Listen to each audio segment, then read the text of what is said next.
Salut à toi ma sœur en Christ, bienvenue dans cette nouvelle vidéo. Aujourd'hui, on va parler d'un sujet qu'une abonnée m'a demandé d'aborder, comment impliquer Dieu dans nos relations amoureuses sans tomber dans le péché. Alors prends ton carnet, un stylo et c'est parti.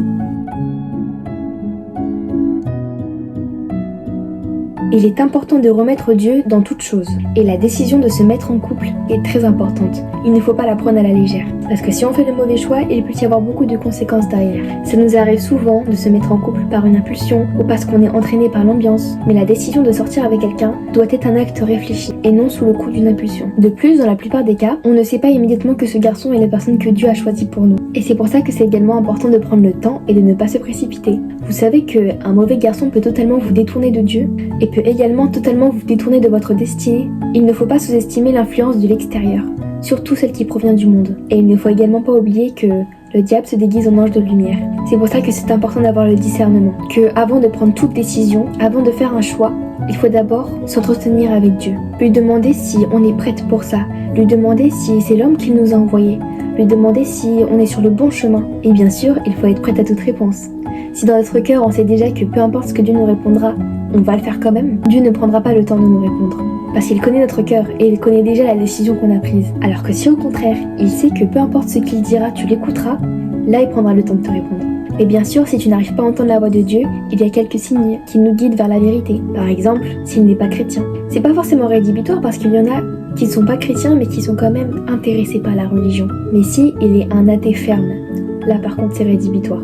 On ne peut pas être en couple avec quelqu'un qui ne partage pas notre foi. On ne peut pas envisager vivre notre vie avec quelqu'un qui rejette Jésus. N'oubliez pas, Jésus est notre premier amour. Alors on doit être fidèle envers lui. Par contre, ça ne t'empêche pas de rester ami avec. Tu peux cultiver une amitié et prier pour que le Seigneur amène ce non-croyant qui t'intéresse à lui. Ne commence surtout pas une relation avec, parce qu'elle ne sera pas en Christ et Dieu ne sera pas au centre. Il y a un autre signe également, c'est s'il est d'une autre religion.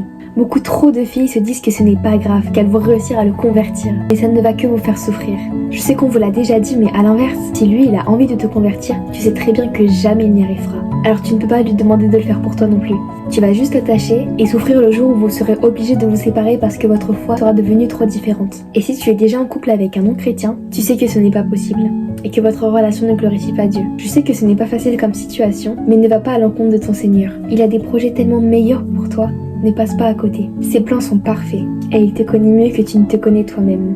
Alors il sait ce qui est bon pour toi.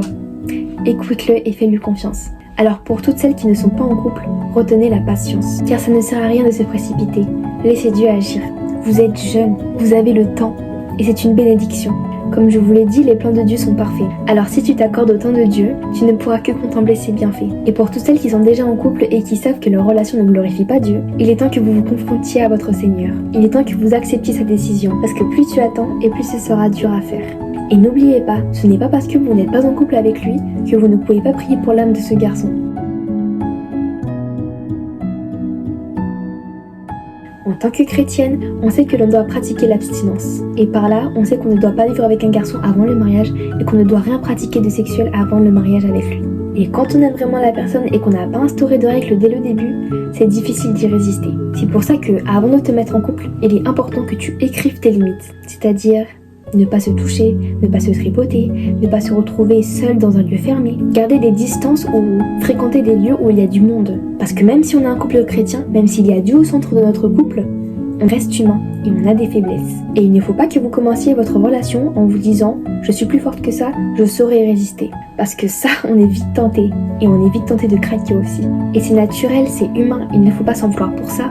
Notre corps est instinctivement attiré par la personne qui nous plaît. Et plus on aime cette personne, plus on a le désir d'être proche de cette personne. Et plus ça crée des moments intimes, des moments fusionnels qui nous poussent à craquer et à dépasser les limites. Ces limites que vous allez vous fixer dès le début de la relation, c'est bien aussi d'en faire part à votre partenaire. Parce que comme ça, déjà vous serez clair avec vous-même, mais vous serez également clair avec lui. Et il saura de lui-même ce qu'il a le droit de faire et ce qu'il n'a pas le droit de faire. Parce que qu'il soit chrétien depuis longtemps ou depuis peu, ça reste un homme. Et les hommes, sur ça, ils sont plus faibles que nous. Alors c'est à nous d'être sérieuses, et c'est à nous de respecter ce que l'on a instauré. Sachez une chose, faire rentrer l'impudicité dans votre couple, c'est faire rentrer le mal dans votre couple. C'est ouvrir la porte au diable, c'est ouvrir un accès au malin. Et ça, c'est la pire chose à faire, parce que vous verrez qu'après, il n'y aura que des problèmes dans votre couple. Des disputes, des conflits sur des choses qu'avant vous ne vous preniez pas forcément la tête, des contradictions, Laisser rentrer le mal dans son couple, c'est la pire chose à faire. Alors oui, ça va pas être facile, mais il faut que vous teniez bon.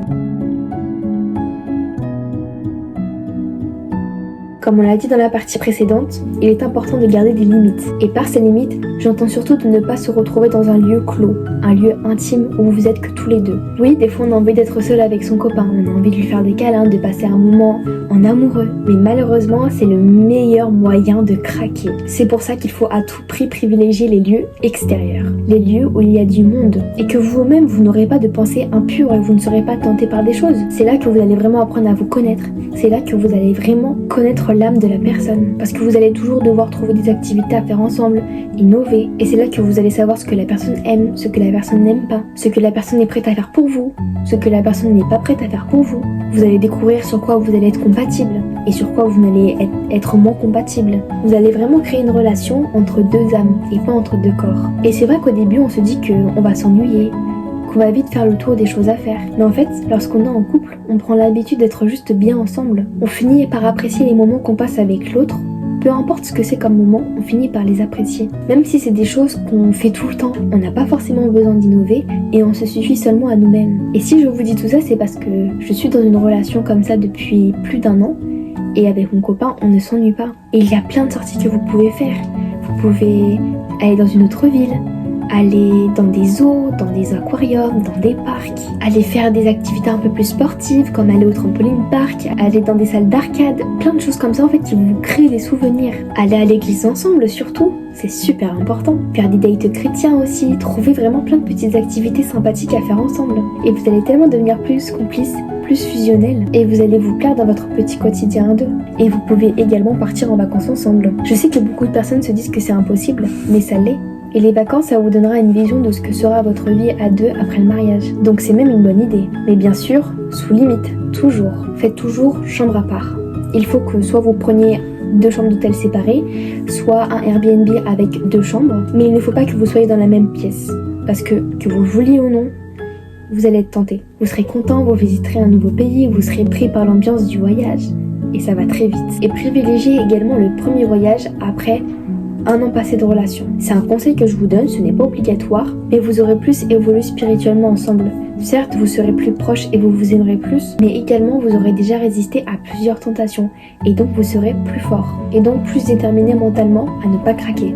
Mais encore là, c'est un conseil que je vous donne par expérience, vous faites comme vous le sentez, mais aussi ne partez pas trop longtemps si vous partez en vacances. 4-5 jours, c'est déjà bien, parce que plus vous restez longtemps là-bas, plus vous restez dans un lieu intime, parce que même si vous faites chambre à part, le séjour reste commun, et que comme je l'ai dit, on est vite entraîné par l'ambiance du voyage. Prenez votre Bible également dans ces moments-là, comme ça vous pourrez tout le temps vous reconnecter avec Dieu, et plus rester focalisé sur vos objectifs. C'est vrai que c'est un point qui paraît essentiel, mais qui arrive plus souvent qu'on le pense. Et ça rejoint un peu le premier point où je disais de prendre son temps. Être en couple trop tôt et trop jeune, ça peut amener à la dépendance affective.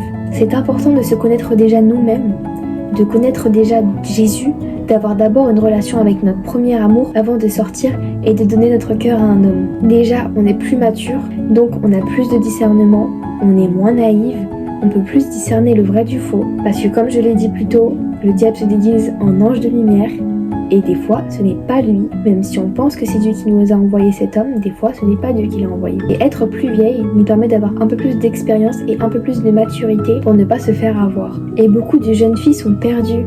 Aujourd'hui, dans le monde d'aujourd'hui, il y a plein de jeunes chrétiennes qui sont totalement perdues. Et peut-être que toi aussi tu l'es. Plein de jeunes filles qui sont en recherche d'amour, qui sont en recherche d'attention, ou qui le cherchent ailleurs. C'est pour ça qu'il faut d'abord que tu crées une relation sincère avec Jésus, que tu le cherches, qu'il devienne tellement important et primordial dans ta vie que tu sais que personne ne pourra le remplacer, que tu sais que pour lui, tu seras prête à tout, et que peu importe quel homme arrivera dans ta vie, tu ne te laisseras pas détourner de Jésus. Et quand on est jeune, on est trop naïf pour ça. Et on s'accroche vite à une relation, parce que ce garçon nous fait du bien, parce que ce garçon nous donne de l'attention, une attention que tu n'as peut-être jamais reçue. Et sans qu'on le voie venir, la dépendance affective arrive bien plus vite qu'on le pense. C'est pour ça que concentrez-vous sur votre premier amour, guérissez vos blessures, suffisez-vous à vous-même, n'ayez plus peur de la solitude ou d'être rejeté, et après, vous pourrez envisager d'être en couple. Parce que lorsqu'on est en couple, il y a aussi des responsabilités qui vont avec.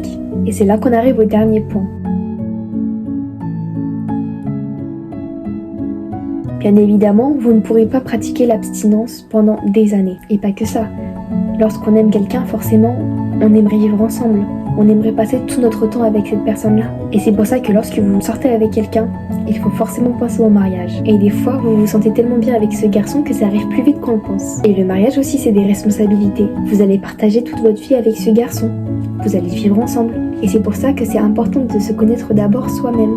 C'est pour ça que c'est important d'expérimenter nos propres expériences. Par exemple, de vivre seul avant d'être marié, ou pourquoi pas de faire une colocation avec une copine. Toutes ces choses de jeunes femmes, il ne faut pas les négliger. Parce que oui, il y a ce garçon, mais il y a aussi vous. Et c'est pour ça que c'est important d'être plus mature, et pas trop jeune. Et d'être prête mentalement aussi. Et tout ça, c'est des discussions que tu devras aussi avoir avec ce garçon.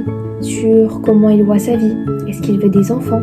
Est-ce qu'il veut se marier jeune? Est-ce qu'il veut rester vivre dans le pays où vous êtes? Quelles sont ses ambitions pour plus tard, pour son futur? Est-ce qu'il veut voyager? Est-ce qu'il a des envies de découvrir le monde? Plein de choses en fait qui, peut-être que toi tu auras envie mais que lui n'aura pas envie. Donc voilà, une relation amoureuse, ce n'est pas tout beau tout rose. Il y a plein de contraintes qui vont avec, il y a plein de que vous devrez faire chacun de votre côté. Et tout ce que je viens de dire, c'est aussi valable pour celles qui sont déjà en couple avec un chrétien et qui se sont peut-être tous les deux éloignés de Dieu, éloignés du noyau de leur couple.